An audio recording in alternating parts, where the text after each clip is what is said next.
Today is the 15th of March, 2016.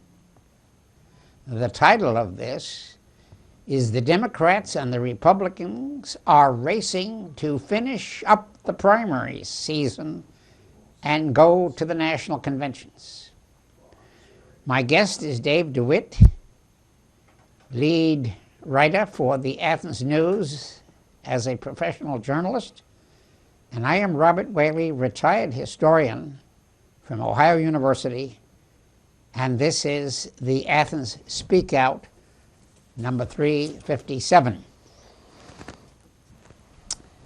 There is a subtext to this show, which will be the results of the primary in Ohio and in Florida, which are going to be counted tonight. But there are already strong predictions of how it's going to turn out. The pollsters say that Trump is definitely going to win Florida, and Hillary is the favorite to win in Ohio. But last week, the Vermont Senator Sanders pulled an upset and won in Michigan. So perhaps Bernie will not be dropping out, but he's already conceded Florida as lost in this election. Now, the second point I want to make is I want to make an apology for a slip I made last week. We were talking about how I met Martin Luther King and his disciple John Lewis back in 1963, and he had a third disciple whose name I'd forgotten, and his name is Bayard Rustin. And he was in a quiet conflict with Martin Luther King, because Martin Luther King, as a traditional Baptist, was still not in favor of homosexuality. And Bayard Rustin, at that time, was a closet homosexual, and we didn't have anybody being outed until 1969, which was 6 years later. Now, Bayard Rustin was born in the British West Indies, and as a black, the West Indian blacks have been more aggressive than the passive American Negro in the United States. So I actually had more conversation with Bayard Rustin in 1963 than any of the other speakers. Anyway, that's so much for the past, and we'll get on to the summary of the general Super Tuesday on March 1st, 2016, which Hillary Clinton, as the wife of Bill, won big in Alabama, 97% of the vote. Arkansas, 66% of the vote. She beat Sanders in Georgia. Now, Massachusetts was interesting. The vote there was 50 to 49, and technically Hillary won because the news media in Boston tried to get traditional Democrats to go out and vote for Republicans in order to block Trump. But anyway, Sanders got only 49% of the vote, but took the same number of delegates. So it worked out fine for Sanders on terms of the delegate race. Hillary won Tennessee, 66%, Texas, 65%, Virginia, 64%, and she was winning in 7 states on Super Tuesday. Sanders took some liberal states, Minnesota, Colorado, Oklahoma, by not by primary, but by caucus states. And of course, he took Vermont big with 86% of the vote, his own home state. So in the general election, these states that Sanders won will probably drift over to the Republican column. But in any way, it gave Sanders some delegates to continue voting. And today, Rubio is already out of Florida. That's already predicted. And nobody is contradicting that. So my first question to my guest. Mitt Romney, candidate for president in 2012, in March this year, 2016, came out of retirement and started a controversy within the Republican Party in saying that we all should unite against Trump. Do you think his intervention worked? No, absolutely not. What happened? I think he came out and made that speech, and then Trump got more powerful than ever. I think the Trump campaign has shown this election cycle that everything that the common wisdom and the people in the know think is going to happen with Donald Trump, the exact opposite happens. He seems to be some sort of like The Blob or something, one of those monster movies where everything that you throw at him, it just makes him stronger, and he absorbs it and uses it and weaponizes it. Well, he's got his own TV channel. Yeah, absolutely. David, don't you think that probably the American public, those people voting for Trump, resented the fact that Mitt Romney came out and, Sure. Well, absolutely. There was that resentment, and plus, there's another thing too. There were Republicans that voted for Mitt Romney in 2012 that were upset with the fact that he lost to Barack Obama, who Right. was, had not demonstrated, being a good president, for 4 years. Right. And According to basically them. what they were saying was, hey, if you can't beat Mitt, or if you can't beat Barack Obama, who can you beat, And for him to come out and criticize Trump, Yeah. I think that's... Well, I think what's happening is this: for the last two presidential election cycles, the moderate faction or the more electable faction of the Republican Party has gotten their way with their candidate. First, it was John McCain, who was always on the receiving end of, he's not a true conservative. He doesn't really represent the conservatives. And then Mitt Romney, who is also another conciliatory, moderate type of candidate. And I think that a lot of the real hardcore, right-wing conservatives think, we're done. We're done giving these halfway candidates. We want somebody who's all in for us. This is the argument that Ted Cruz has been making. They want someone who's a true conservative. I was going to say true blue, but I guess I should say true red conservative, and they won't allow the moderate or the conciliatory choice at this point. They want somebody who represents them on the far right, and they think that person has a better chance to energize their voters and get elected in November. Yeah. Now, whether that's true, it's tough to say. That's a pretty good assessment. I think a lot of what you've got going on is with the Republican Party is that the fact that they're, the establishment does not want Trump, but on the other hand, I think they're afraid that if Ted Cruz would win, the old White House or the old, congressional and White House policies that have gone down in the past aren't going to fly with Ted Cruz. Yeah, Because he's a hardliner. He really is. He is a hardliner, and he's proven time and time again that he is not really willing to work with his colleagues in the U.S. Congress for what's best for the party. He'll go off on his own direction. He shut down the government over Obamacare in a futile and quixotic attempt to defund Obamacare, which he knew that the president wasn't going to agree to, and yet he shut down the government over it anyway, with many people in his party telling him that he shouldn't and he needs to back off, and he refused.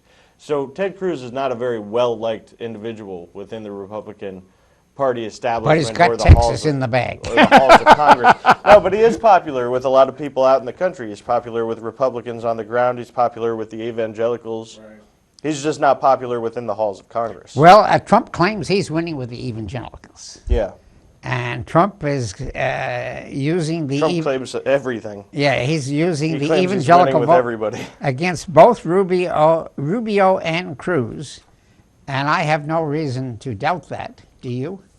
That Trump's winning the evangelicals? Yeah. I think he's winning a lot of people. I He's don't not know winning what the them in Democrats. Texas. Yeah, right. Cruz has got a lot of evangelical support. Texas and is I her think home there's a state. divide there. I Yeah. don't think either of them has the monopoly over the evangelical vote. Yeah, but if you look at all of those states, we must have had a dozen of them or more.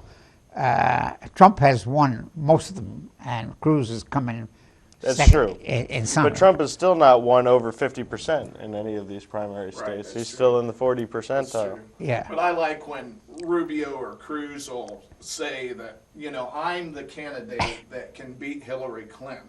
Donald Trump can't beat Hillary Clinton. Of course, Donald turns around and says, "You can't beat me. How are you going to beat Hillary Clinton?" Yeah, that's what's going on. Okay, so I'm going to ask a different kind of a question here. Do you want to clarify this religious definition? Clarify the difference between Roman Catholicism, the evangelical movement, and the mainstream ordained churches of the old Protestant clergy, the Episcopalians, the Lutherans, the Methodists, the Baptists, the Presbyterians, the Quakers, the Unitarians, the Universalists, and others. What is the religious debate that's been going on in this campaign?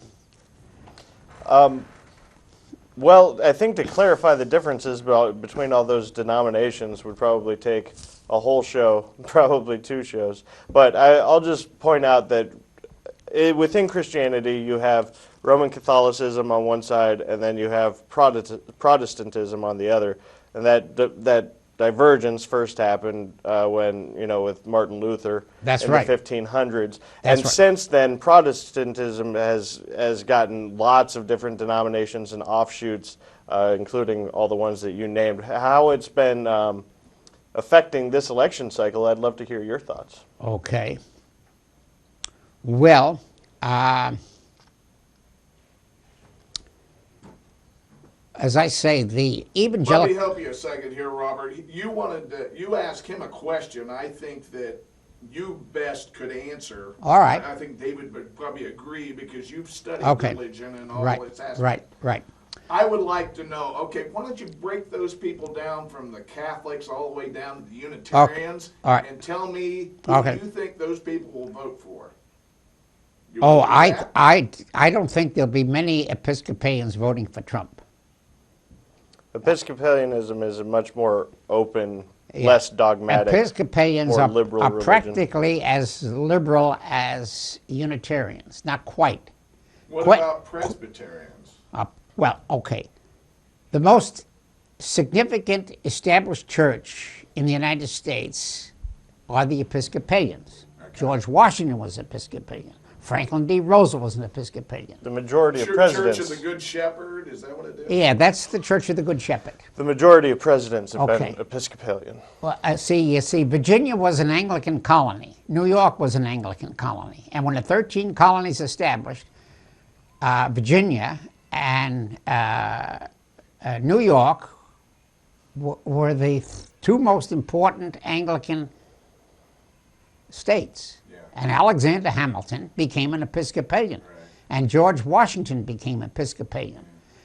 Episcopalian simply means you have a bishop, the head of the church. Right. Well, you no longer have the bishop of Canterbury, the Archbishop of Canterbury. He's no longer the head of the church.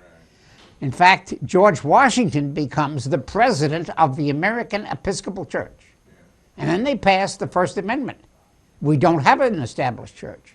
The Episcopal Church, like the Baptists, the Presbyterians, have to pass the hat and collect their own collection. But we're not going to, the state is not going to finance an established religion in the United States. That's the First Amendment. Congress can not establish a religion, that means collect taxes, to subsidize any of these denominations. Now, some of the early leaders were Unitarian. You know, Yes, and the John- Unitarian Church was established in John- Boston way The back. Adams Yeah, thing. John Adams was the second president, and he became a Unitarian, and he was also a deist. A deist is a philosophy, and it came out of Sir Isaac Newton. Yeah. And Sir Isaac Newton says, well, I don't know anything about Yahweh or Jehovah. I don't know how God was created. What I do know is that we have a deity. Now, this deity may not look like a man. We don't know. And he said, if you keep exploring the universe runs by science. And that shook the Catholic Church to its roots, because Sir Isaac Newton explained gravity. Right. He says we have a law of gravity and we have a law of motion. And he developed Newton's laws. Right. Now, But prior to that, then didn't Galileo? yeah, well, shake the, Galileo was a stepping stone to Newton, Okay. because Galileo invented the most powerful telescope. Right. It magnified the solar system 9 times. Before that, you could only see two times. Right. But when you had 9 times, you could see that the sun had sunspots. You could see that the moon had all kinds of pockmarks. And you could see how the moon and the sun revolve around and how the earth revolve around. And you could do away with the previous theory Right. of the Pope that man is a special creation, earth is a special place, and all of the suns and stars and go around the center. Well, But the Pope thought it might be in Galileo's best interest to. yeah, well, the Pope Say he said, was the Pope said, hallucinating you or come to Rome and we're going to try you for heresy. There you go. So he comes to Rome and he brings a telescope there and he says, Pope, will you please? Oh, he said, your, what do they call the Pope? You must know. You have to address the Pope. Vicar of Christ. The vicar. Well, no. Highness. Well, it's Your Highness? well, no, not that's a That king. would be royalty. No. Your Grace. Your Grace. Will you please look through that telescope?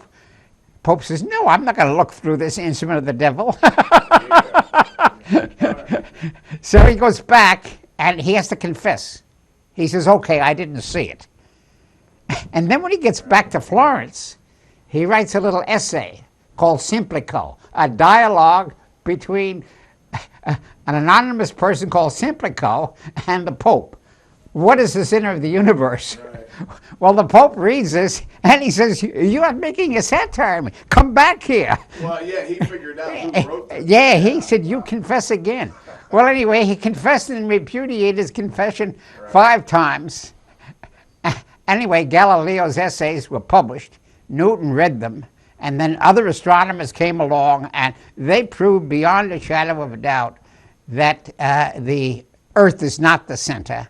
The sun is the center of the solar system, and the moon revolves about the Earth, and they are all imperfect. Now, it was Kepler who discovers the planets are not automatically circular. They run on an ellipse. He was a true scientist because he said you put the evidence first and repudiate the theory. Well, astronomy was the lead science. Okay. So Newtonism then became the philosophy of Washington, Franklin, Madison, Monroe. The first 6 presidents were all either deists, and one was a Unitarian. Okay. All right. I we think got that- we got our science lesson now. We're going to have to Okay, all right, I guess we have enough on that.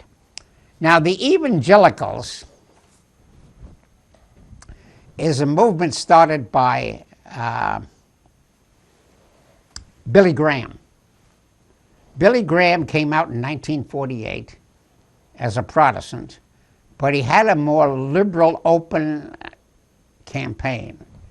He said, I'm going to preach the word of Jesus Christ, and you come to the Yankee Stadium, and I'm going to be on radio, and I don't care whether you're a Catholic or an Episcopalian or anything else. All you have to do is honor Jesus Christ as the Savior. So he had a very loose kind of religion, and he dropped the term fundamentalist. The fundamentalists were the kind of dogmatic believers that the Word of God is in the Bible and it's infallible. Well, Newton was saying it's not infallible. It has to be interpreted.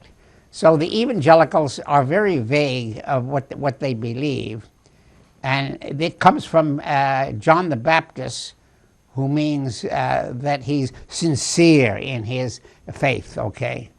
So now, gradually, more and more Protestant denominations either stuck to the old theology of Lutheranism, Methodism, or Baptist, but more and more of them became this loose evangelical group. And now, Lyndon Johnson belonged to a Calvinistic religion called the Disciples of Christ. And Ronald Reagan also believed in the Disciples of Christ. So they had a regular denomination, but Disciples of Christ were called evangelicals by the media. This is a media term, because the media can lump together all of these. The Catholics are different, then there are evangelicals, and then they downplay the word Protestantism. They don't want to go in to the theological distinctions between a Lutheran and Methodist. That's all past history as far as they're concerned. Now, John Kennedy changes the debate, because John Kennedy is elected as the first Catholic, and he is a very liberal Catholic, repudiating or distancing himself, not repudiating, but distance himself from Pope Pius XII, who collaborated with Hitler and Mussolini and the fascist movement. And John Kennedy is a new kind of Catholic, and he goes down to Houston, Texas, and speaks before the Baptists and said, "Will you tolerate a Harvard graduate to be the President of the United States who is closer to Harvard and open tolerance and the First Amendment?" And the Protestant churches said, yes, we will tolerate Catholicism as equal to any other product, and we will go by the First Amendment, that Congress can make no law establishing a religion. You know, if I remember that speech right, Robert, he said, he named all those things, you know, a Harvard graduate and everything, who just happens to be a Catholic. That's the way he put it. Yeah. He dropped it down. And of course, most of his advisors were Unitarians, like Adlai Stevenson.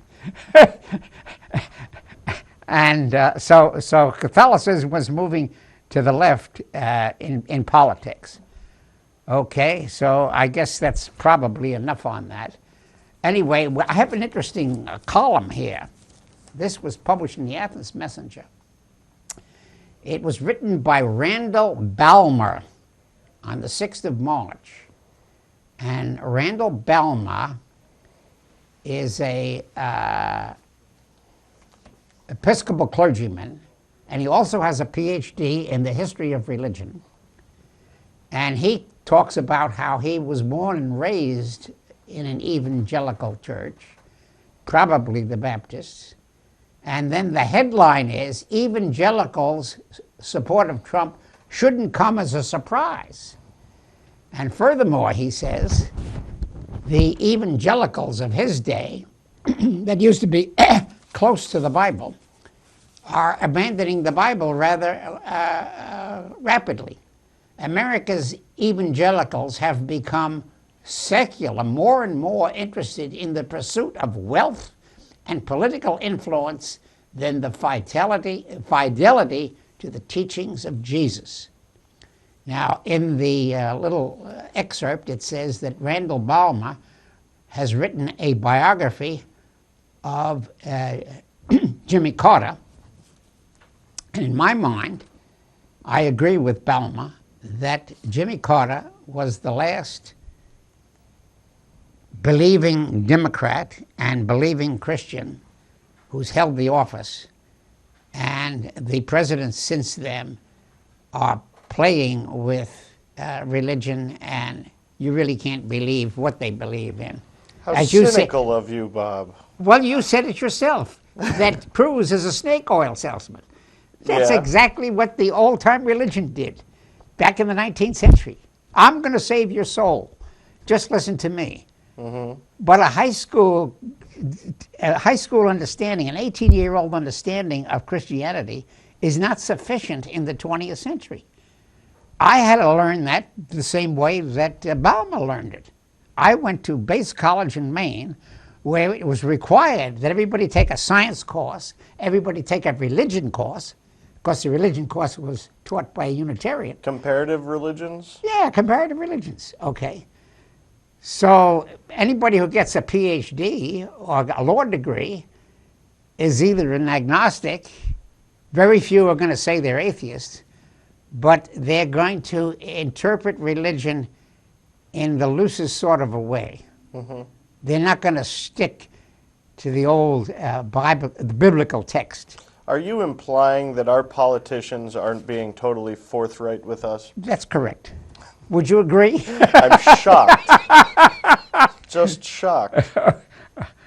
Okay, so that's where we are today, unless you have any further comments about that. But I want to say something about Gary Wills. Do you know anything about Gary Wills? Yeah, we've talked about Gary Wills. The Reagan guy? Reagan? No, he didn't support Reagan. No? You're No. thinking of George Will. You're talking the George Will. No, not the columnist. No. Go ahead and talk about all Gary right, Wills. Gary Wills is like Balmer. He teaches history of religion at Northwestern Okay. University. And he is one of the top 10 historians in the United States. And he writes for the New York Review of Books, a very liberal magazine. And he came out with a very interesting essay on the 23rd of February, 2016, in which he says, a surprising article, published in the Boston Globe magazine called the Boston Magazine. And he then says that he denounces Trump. And he calls Trump, what does he call him? He calls him he's a menace. He's preaching holy ignorance. Okay, that's how he said. And that is Gary Wills and the Pope. Pope Francis. The Pope said that he was not a Christian, or he called him unchristian. Well, you're getting back to Trump. I'm talking about Gary Wills. Yeah. Gary Wills is saying that he is going to write a new book in which he's going to be the co-editor with Francis. That's never been done before. Oh, I see. Okay. Okay, and it's going to be called a co-history, The Future of the Catholic Church. And this is going to come out, and this is going to be somewhat of a bombshell.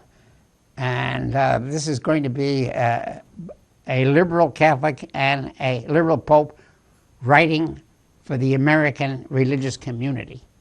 And I think that the evangelical movement is fading fast.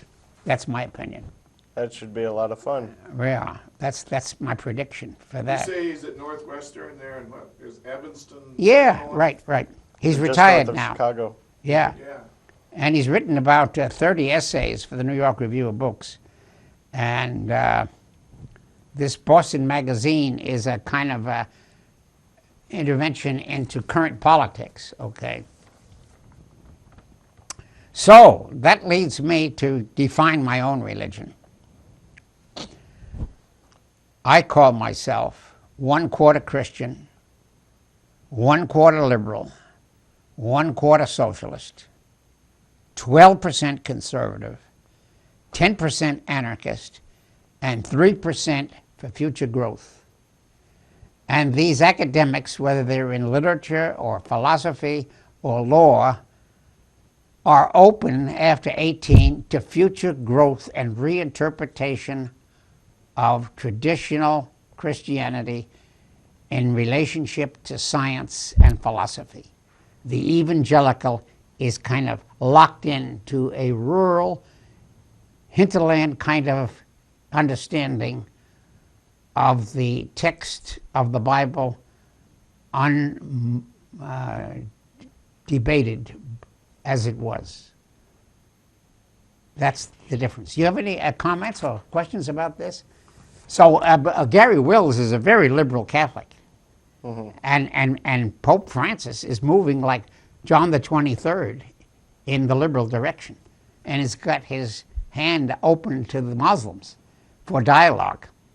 That's going to be the future debate, I think, in religion. Any questions or comments or objections to this? No. Or additions? I find it all fascinating. I always like to hear what Papa Francesco has to say. I appreciate him out there on the front lines. Okay. Well, Trump calls himself a Presbyterian. But if so, he's a very informal, bad Presbyterian. Because he's been divorced 3 times. He doesn't really quote much of the Bible, except that he's trying to get the evangelical vote. So you don't know what he believes. He just says he's winning the Hispanic vote, he's winning the evangelical, he's winning everybody's vote, and what he's going to do if he gets nominated as president is anybody's guess. Now, the Presbyterian Church here in Athens, up there on Court Street, as far as my assessment's concerned, and of course that doesn't mean anything, seems to be quite liberal. It is quite liberal. Most Presbyterian churches in the United States are liberal compared to evangelicals, compared to the Catholics. Now, what would fall under that umbrella of evangelical churches? Which ones would you place under that? The Southern Baptists. The Southern Baptist Church is the largest evangelical church. Yeah, but are there other churches? Yeah, that I fall think under- that Carson. Ben Carson calls himself. Seventh-day Adventist. Yeah, well, they are lumped together by the media as the evangelical. Now, I'm not sure the Seventh-day Adventists would say we are evangelical. Right. They have their own theology, which was invented in New York in 1844. The Advent was the second coming of Christ. Well, he didn't come. So they moved out to Michigan and changed the name of their religion. They're very embarrassed by that. So that's a kind of a tradition thing, okay? Now, the Disciples of Christ would also be lumped together as an evangelical church. But if you listen to LBJ or if you listen to Ronald Reagan, he would quote, see, he went to a Disciples of Christ theological school in Illinois. Eureka. And his religion was kind of fixed in 1935. Now the Disciples of Christ are more liberal than the Southern Baptists. They are kind of an optimistic religion. Yeah. Okay. It's interesting where he went. Eureka. That means I found it. Yeah, right. Eureka. And he never bothered to read much of the Bible since, but he became very tolerant of Jews. I'm going to ask you a personal question. You started out now. You had told me that your mother was a Methodist. She was a conservative Methodist, and she called herself a So your early influence in life was from your mother, right? I would guess. Right.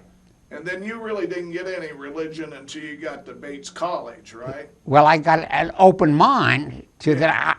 They proved to me that the Bible was not written by God. Yeah. That you had to interpret that Bible in light of science. And that's what Jimmy Carter is. Jimmy Carter is a liberal Baptist. Yeah. He said the Bible is inspired by God, but not everything in that is true. And he goes along with evolution, and he has a liberal and he has his own Baptist church in Plains, Georgia. He says, you come to Plains, Georgia, and I will preach. I think he's still teaching. He's still teaching. Yeah. He's saying that the Bible is very important for establishing ethical standards, but they have to be interpreted in light of 20th century science and philosophy. That's what the evangelicals don't do. They don't have any philosophy. They don't know what climate change means. You know, they're kind of blind to science. They're still trying to fight Darwin. Well, I you're talking think- about Jimmy Carter. I think Jimmy Carter's PhD in Well, nuclear he- science. Yeah, right? that's true. Physics, whatever. you Right. know. No, he has a degree from Annapolis. Yeah, but was it not? Didn't he have a nuclear? Yeah, I guess he His did. background, yeah. Yeah, I and think he so. served under But I Admiral think he does have a Rickover. PhD. Admiral Rickover, who was Jewish, Yeah. and he was Well, able. what I'm saying, and I have to agree with you that Jimmy Carter probably is or was the last, Yeah, his last president that. really believed that in really did. in something called Christian Yeah, civilization. he actually did believe in what he said. Right. Where the rest of them, it's just all convenience, I think. So I'm going to Tell me give whatever you you a want to present, see. and you should carry this for the rest of your days. But this is the First Amendment. Congress shall make no law respecting the establishment of a religion or prohibiting the free exercise thereof. That's the most important clause. On that note, we need to take a station break, I think. All right, well, we'll stop with that clause. We're debating the importance of religion in this campaign, and I'm debating this and discussing this with my friend Dave DeWitt, who's a professional journalist, and my political colleague, Steve Andel, who has learned a lot about religion from having contact with me. But anyway, to get back to this First Amendment, Congress shall make no law respecting the establishment of a religion or prohibiting the free exercise thereof. Now, the word establishment is not understood by the present pundits. Establishment in 1790, when this was drafted, meant taxes. You can't tax the people to subsidize a religion as the Anglican Church did in Britain, and as the Lutheran Church did in Germany, and as the Catholic Church did in France. So it's free exercise of all people in the United States to preach any religion they want. And then, of course, it has freedom of speech, freedom of press, freedom of the right of the people to assemble and petition the government for redress of their grievances. I don't think that the evangelicals have read much about the First Amendment, and many of them, in their heart, don't believe it. Do you think Cruz believes it? Not by dint of his policy proposals, he doesn't. He certainly doesn't respect the free exercise clause because his proposals seek to impose his personal religious beliefs on the population at large. Okay. So let us keep the First Amendment before us in all future campaigns. Okay, I think I'm going to raise another question if we have time. Discrimination. Both the Democrats and Republicans define discrimination in a dozen different ways. Now, from 1790 to 1933, religious discrimination was the major factor in American politics, and the Protestants discriminated against the Catholics in practical politics, and the Catholics discriminated against the Protestants and the Jews, and the Protestants discriminated against both Catholics and Jews, but the Jews were kind of secondary because they were such a small minority. Now, in 1933, the Jews come out of the closet. Adolf Hitler becomes a factor in modifying American religion. When Hitler came to power, we have a tremendous change in the relationship of the Jews in American society. And it was impolitic to discriminate against the Jews from 1933 under the Rose administration. And 90% of the Jews voted for Franklin Roosevelt. And gradually, anti-Semitism disappeared. And in 1948, when the Israeli state was founded, from 1948 to 1967,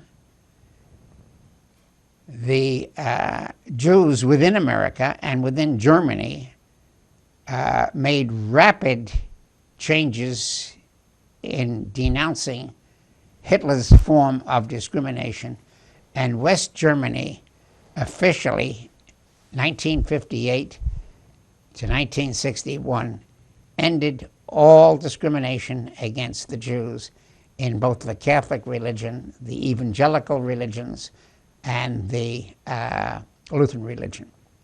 Now, Russia and Ukraine, there's been a gradual, slow evolution in giving up anti-Semitism.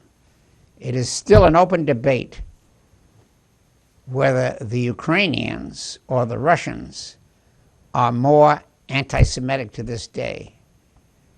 And I have no opinion on whether the Ukrainians or the Russians are more anti-Semitic, and I think that the United States government is making a big mistake in trying to intervene in Russian-Ukrainian conflicts. I would have to live a year in Russia and a year in Ukraine to understand what is the real understanding of the Jewish minority in either of those backward Slavic countries. Would you disagree with that? No, I agree that it's not very good long-term thinking to get too involved with the conflict between Russia and the Ukraine. Right. So one of Obama's weaknesses is that he has not repudiated the State Department's intervention in this Russian-Ukrainian problem. And Biden and Hillary Clinton and many of the Democrats are trying to denounce Russian anti-Semitism and giving the Ukrainians a free pass. That's what I'm suspicious of. Reverend, I got a question for you. Yeah. Because I know you had an aide here at the university that was from Belarus. Yes, I met An her. adjoining country. Now, what was her take on what was going on in the Ukraine? Okay. First of all, she speaks Russian fluently. She doesn't speak Ukrainian. Ukrainian and Belarus are like Pidgin English, French Canadian, French, which is not the same as Parisian French. Okay.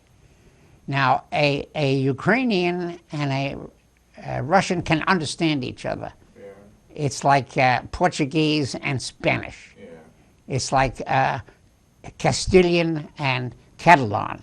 The people in Barcelona speak a different kind of Spanish than they do in Castile. Those two countries are located like Ohio and Michigan, you know. Well, the Ohio and Michigan speak the English language. I understand that, but when I'm not. Now we have just saying Cajun. They're that close together. We have you know, Cajun. and We have Cajun French in Louisiana, Yeah. who speak a kind of Yeah. accent. I wasn't concerned about what they speak. I'm just saying, what was her take on what was going on in the Ukraine? She had no comment on Ukraine, Okay. but she did have comment on the relationship of Belarus and Russia, Yeah.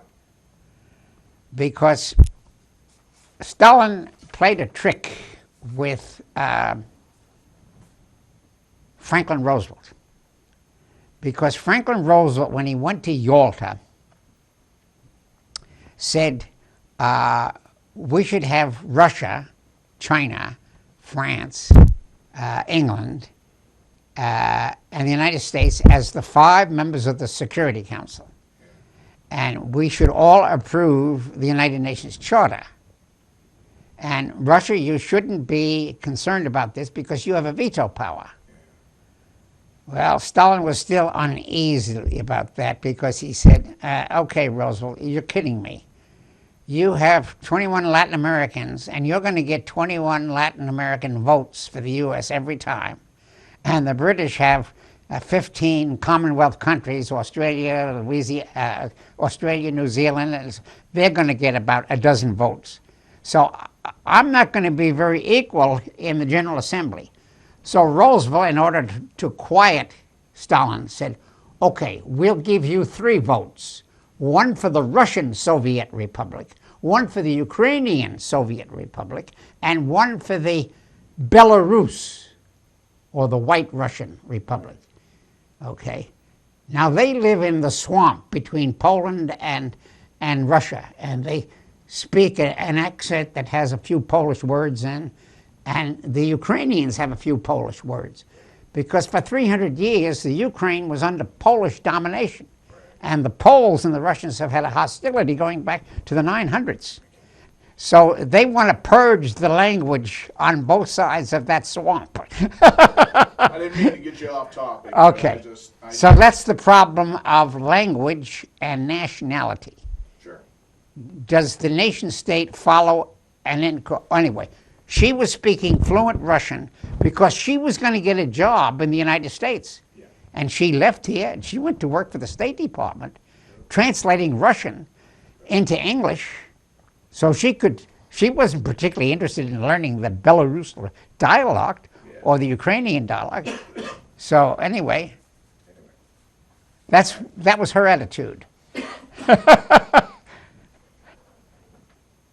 Anyway, to get back to Obama and the State Department, the problem is that John Quincy Adams and Henry Kissinger understood the balance of power, and unfortunately, Obama has put ethnic, racial, political considerations before the balance of power and has never had the guts to condemn George W. Bush administration. One quick question, Robert. Yes, sir. Who was the last president who understood the balance of power?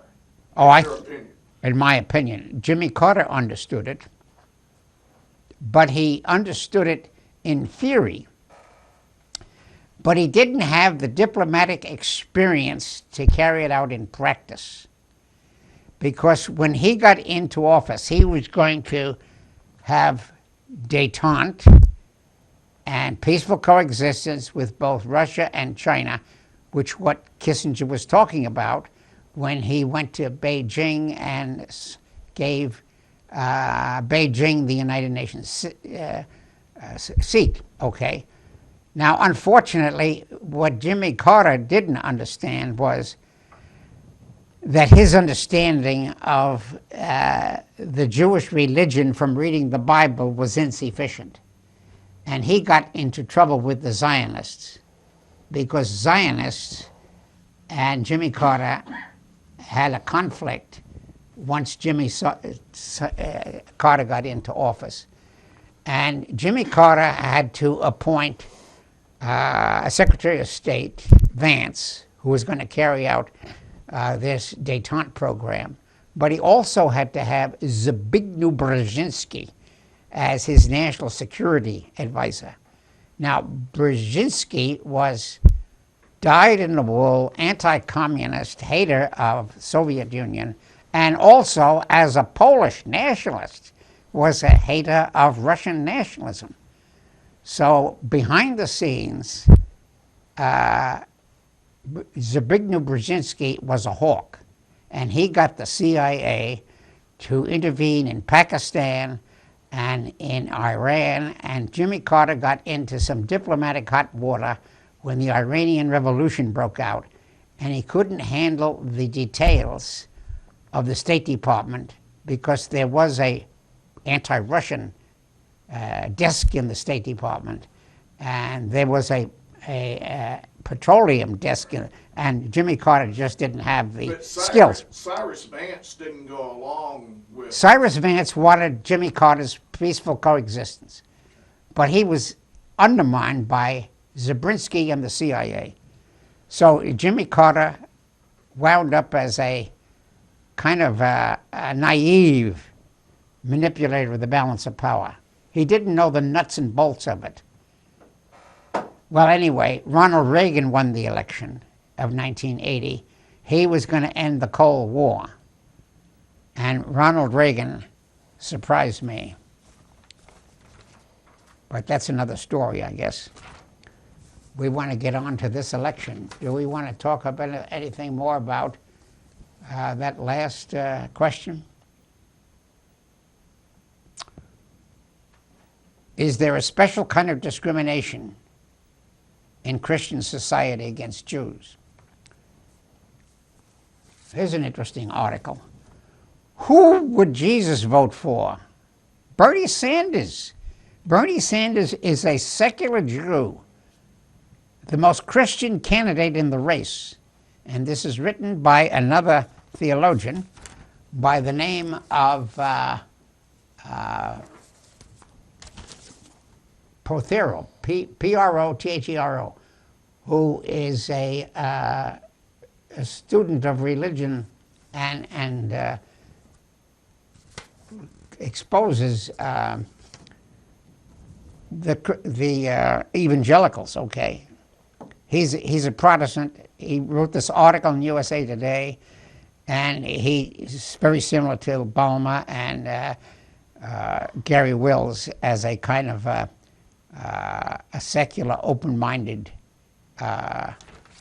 believer in the First Amendment. I'd have to say that Bernie Sanders is, when you think about it, and I don't know if people think about it or not, but I'd have to say that Bernie Sanders is probably the most honest candidate. Right. And he's on both sides. He's raising his money from the grassroots. He's not getting it from Wall Street. And Donald Trump is an angry man who's Robert, yeah. I'm going to have to stop you there. And David, I'm going to give you 2 minutes, if you want to sum this thing up. Yeah, we haven't got quite to this end here, but we can talk about the projection of the polls. You want to talk about the way Florida is going to go and what's going to happen in Ohio? Well, I think Donald Trump's going to win Florida. I think he's in a close race with Governor Kasich in Ohio. And if he's able to beat Kasich, that'll pretty much spend the end of the Buckeye State Governor's presidential campaign. If Kasich wins, I expect Kasich to take it on as far as he can go, and it'll be a three-man race between Trump, Cruz, and him for the foreseeable future. All right, that's a pretty good projection of what's going to happen. And we'll have to leave out all the statistics on how these delegates... Robert, he's going to get 2 minutes. Oh, you get 2 minutes, okay. Oh, that's okay. Yeah, go ahead. Oh, I don't have much more to say than that, except that I think it'll be interesting to see how it works out if it is a three-person race. I think that actually Kasich winning Ohio and making it a three-person race might make things a little bit easier on Trump and getting the full nomination, because he'll still be facing two other people instead of just one, which will make things harder for an opposition candidacy, one candidate, to emerge against him. But Kasich does have the advantage of the Republican National Convention being in Cleveland this year. On the Democratic side, you have Sanders. Do you think it's, there's a good possibility that he would win Ohio, because based on the fact that I think Hillary was given 20 points on Sanders in Michigan. Right. She's just got a slight advantage here in Ohio over Sanders. He could win. It's going to be a close race. But we have to look at Michigan is inherently more of a liberal state than Ohio. They have a larger black vote, 22% of the population. I think it's only 12% in Ohio. That gives Kasich an advantage. Yeah, I think it'll be hard for Sanders to pick off Clinton in Ohio. It's possible, but I don't expect it. I'm not that optimistic. Right. I would be pleasantly surprised if he did. Hillary won Ohio against Barack Obama in 2008. We should remember 53% to 45%. And then Ohio has a little bit of a Marxist tradition. The AFL-CIO, Walter Reuther, the unions were very powerful in Michigan. And the unions in Ohio are kind of weak. We've got 2 minutes remaining in the program, so if Okay. you want to finish up All this, right. So, okay. My conclusion is that the pollsters say that Hillary is going to win, and that's easy to say, but they could be a surprise. And my wife is going with Hillary Clinton because she puts feminism first. But I am still campaigning for Sanders because I think Sanders has got the better policy on keeping out of war in the Middle East. He is in better shape to negotiate a peace treaty between the Palestinians and the state of Israel. He's a dove. He's a dove, and he doesn't want to get into issues, and he doesn't want to fight for 30 years. And he quotes Franklin Roosevelt, war should only be used in the last resort. And Hillary Clinton has had a very weak tradition on war. And I also think that Sanders has a better policy on holding the criminals on Wall Street accountable for That's their true. criminal behavior. And he wants to pursue Citizens United. He wants to repeal that law, and he wants to tax Wall Street, and there's more of a chance to get taxes.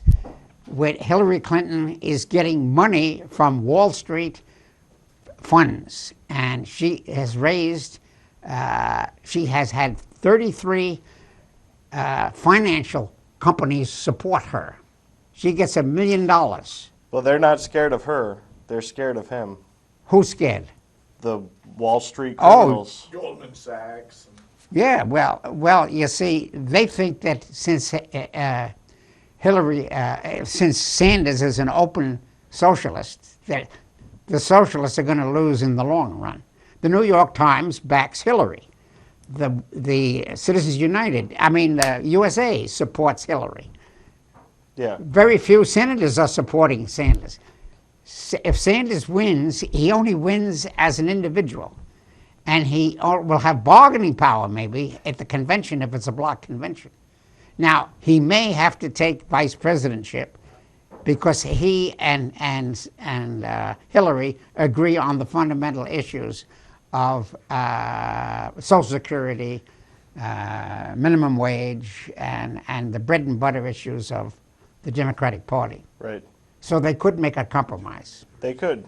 Well, And that'll be a great way to unify the party. I guess we'll have to stop. Well, you got 30 seconds. 30 seconds. Well, we've been talking about how this long primary season is coming down to the count of the delegates, and it looks like the Republican delegates will conclude in their Cleveland convention before the Democrats do. They're ahead on counting the delegates and getting Trump down to going to the convention. Right. And with Ohio and Florida as winner take all, that'll have a lot to say. So we'll find out after the end of today. And we have Missouri and Illinois and North Carolina still out. Yep. Sanders may pick up a few votes, and then if it goes on, we're going to have New York and other states that may come out for New York.